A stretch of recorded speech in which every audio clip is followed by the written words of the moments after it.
Hello and welcome to Miss Day's Folktales and Fables.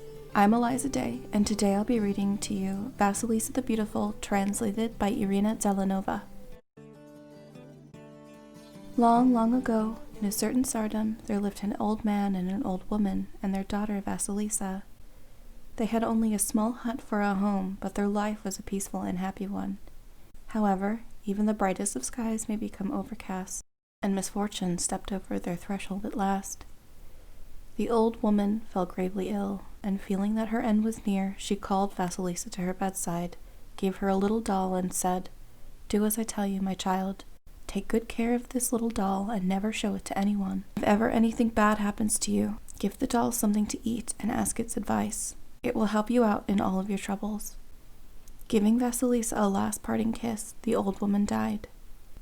The old man sorrowed and grieved for a time, and then he married again. He had thought to give Vasilisa a second mother, but he gave her a cruel stepmother instead.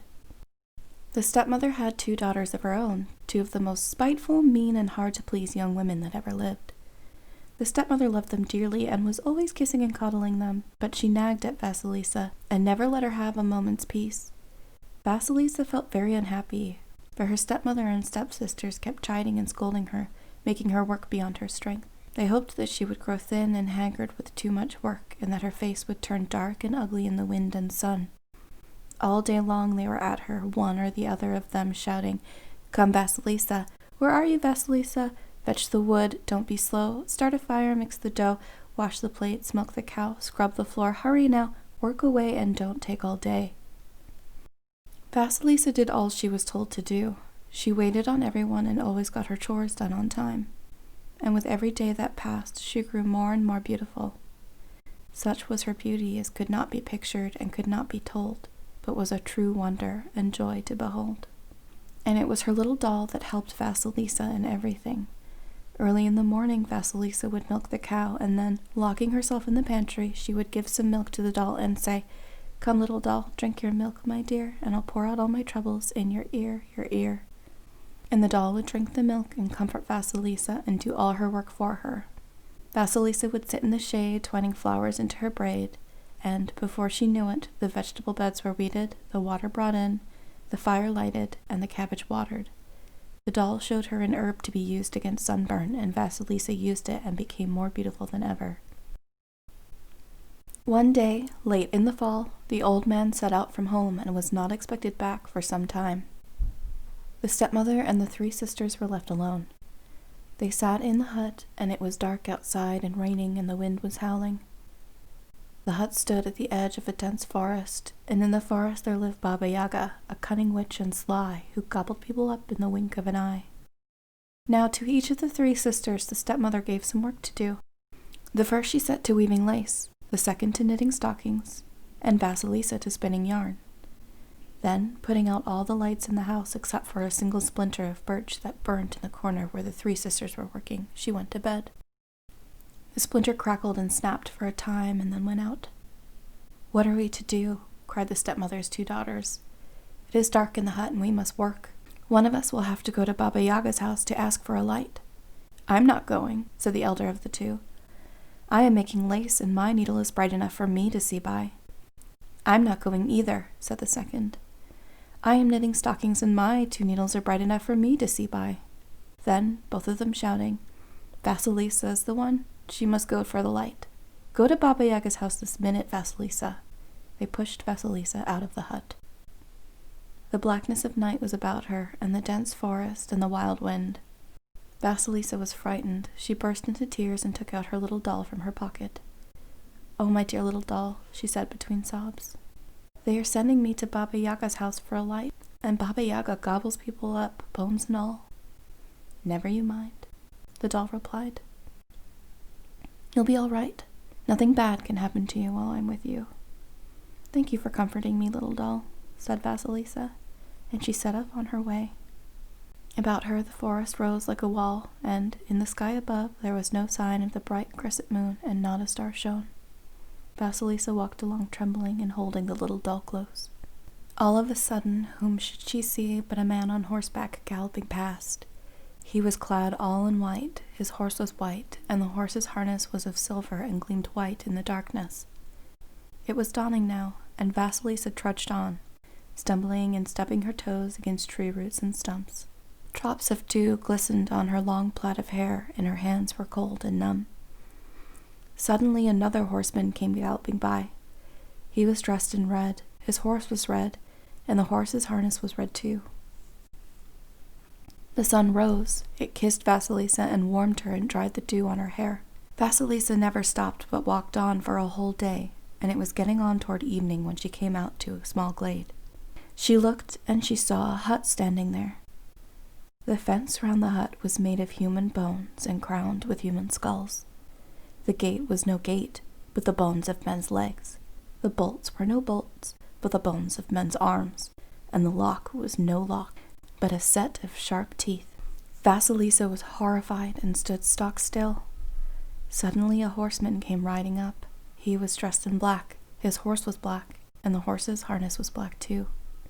The horseman galloped up to the gate and vanished as if into thin air. Night descended, and lo, the eyes of the skulls crowning the fence began to glow, and it became as light as if it was day. Vasilisa shook with fear. She could not move her feet, which seemed to have frozen to the spot, and refused to carry her away from this terrible place. All of a sudden, she felt the earth trembling and rocking beneath her, and there was Baba Yaga flying up in a mortar, swinging her pestle like a whip and sweeping the tracks away with a broom. She flew up to the gate and, sniffing the air, cried, "I smell Russian flesh. Who is here?" Vasilisa came up to Baba Yaga, bowed low to her, and said very humbly, "It is I, Vasilisa, Grandma.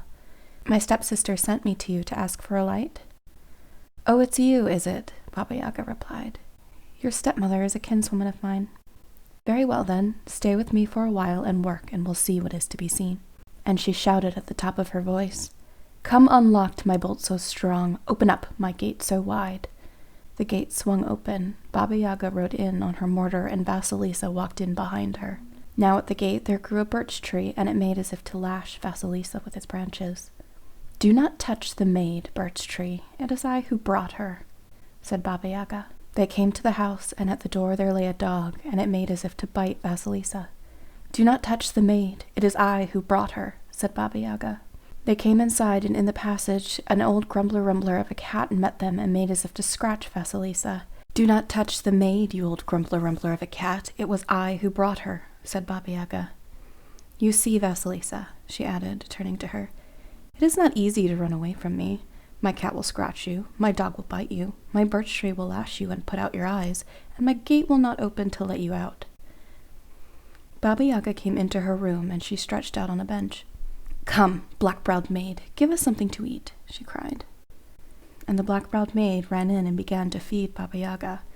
She brought her a pot of borscht and half a cow, 10 jugs of milk and a roasted sow, 20 chickens and 40 geese, 2 whole pies and an extra piece, cider and mead and home-brewed ale, beer by the barrel and kvass by the pail.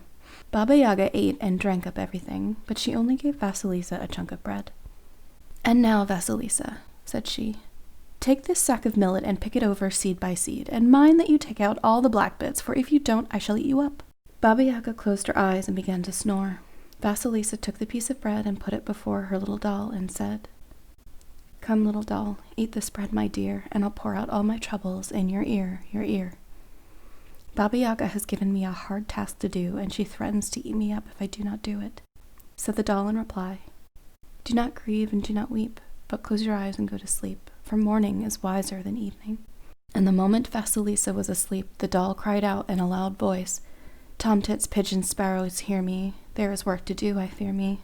On your help, my feathered friends. Vasilisa's life depends. Come and answer to my call. You are needed, one and all." And the birds came flying from all sides, flocks and flocks of them, more than eye could see or tongue could tell. They began to chirp and to coo, to set up a great to-do, and pick over the millet seed by seed very quickly indeed. Into the sack the good seeds went, and the black went into the crop, and before they knew it, the night was spent, and the sack was filled to the top. They had only just finished when the white horseman galloped past the gate on his white horse. Day was dawning. Baba Yaga woke up and asked, "Have you done what I've told you to do, Vasilisa?" "Yes, it's all done, Grandma." Baba Yaga was very angry, but there was nothing more to be said. "Humph!" she snorted. "I am off to hunt, and you take that sack yonder. It's filled with peas and poppy seeds. Pick out the peas from the seeds and put them in 2 separate heaps. And mind now, if you do not do it, I shall eat you up." Baba Yaga went out into the yard and whistled, and the mortar and pestle swept up to her. The red horseman galloped past, and the sun rose. Baba Yaga got into the mortar and rode out of the yard, swinging her pestle like a whip and whisking the tracks away with a broom. Vasilisa took a crust of bread, fed her little doll, and said, "Do take pity on me, little doll, my dear, and help me out." The doll called out in ringing tones, "Come to me, mice of the house, the barn, the field, for there is work to be done." And the mice came running, swarms and swarms of them, more than eye could see or tongue could tell. And before the hour was up, the work was all done.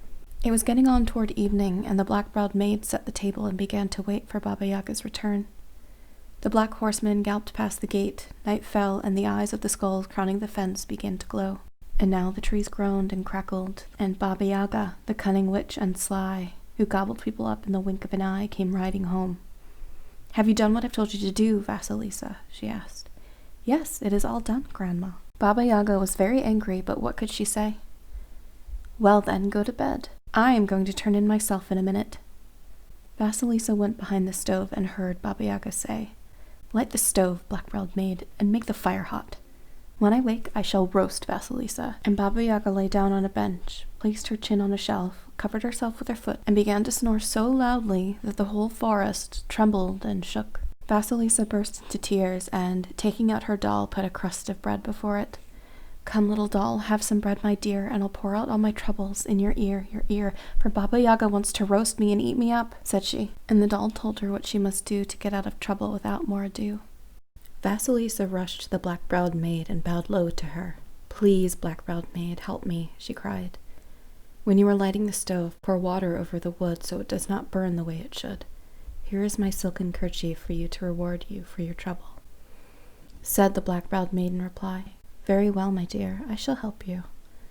I shall take a long time heating the stove, and I shall tickle Baba Yaga's heels and scratch them too, so she may sleep very soundly the whole night through. And you run away, Vasilisa. But won't the 3 horsemen catch me and bring me back?" "Oh no," replied the black-browed maid. "The white horseman is the bright day, the red horseman is the golden sun, and the black horseman is the black night, and they will not touch you." Vasilisa ran out into the passage, and the grumbler-rumbler of a cat rushed at her and was about to scratch her, but she threw him a pie, and he did not touch her. Vasilisa ran down from the porch, and the dog darted out and was about to bite her, but she threw him a piece of bread, and the dog let her go. Vasilisa started running out of the yard, and the birch tree tried to lash her and put out her eyes, but she tied it with a ribbon, and the birch tree let her pass. The gate was about to shut before her, but Vasilisa greased its hinges, and it swung open. Vasilisa ran into the dark forest, and just then the black horseman galloped by, and it became pitch black all around. How was she to go back home without a light? What would she say? Why, her stepmother would do her to death. She asked her little doll to help her, and did what the doll told her to do. She took one of the skulls from the fence, and, mounting it on a stick, set off across the forest. Its eyes glowed, and by their light the dark night was as bright as day. As for Baba Yaga, she woke up and stretched, and, seeing that Vasilisa was gone, rushed out into the passage. "Did you scratch Vasilisa as she ran past, Grumbler-Rumbler?" she demanded. And the cat replied, "No, I let her pass, for she gave me a pie. I served you for 10 years, Baba Yaga, but you never gave me so much as a crust of bread." Baba Yaga rushed out into the yard. "Did you bite Vasilisa, my faithful dog?" she demanded. Said the dog in reply, "No, I let her pass, for she gave me some bread. I served you for ever so many years, but you never gave me so much as a bone." Birch tree," Baba Yaga roared. "Did you put out Vasilisa's eyes for her?" "No, I let her pass, for she bound my branches with a ribbon. I have been growing here for 10 years, and you never even tied them with a string." Baba Yaga ran to the gate.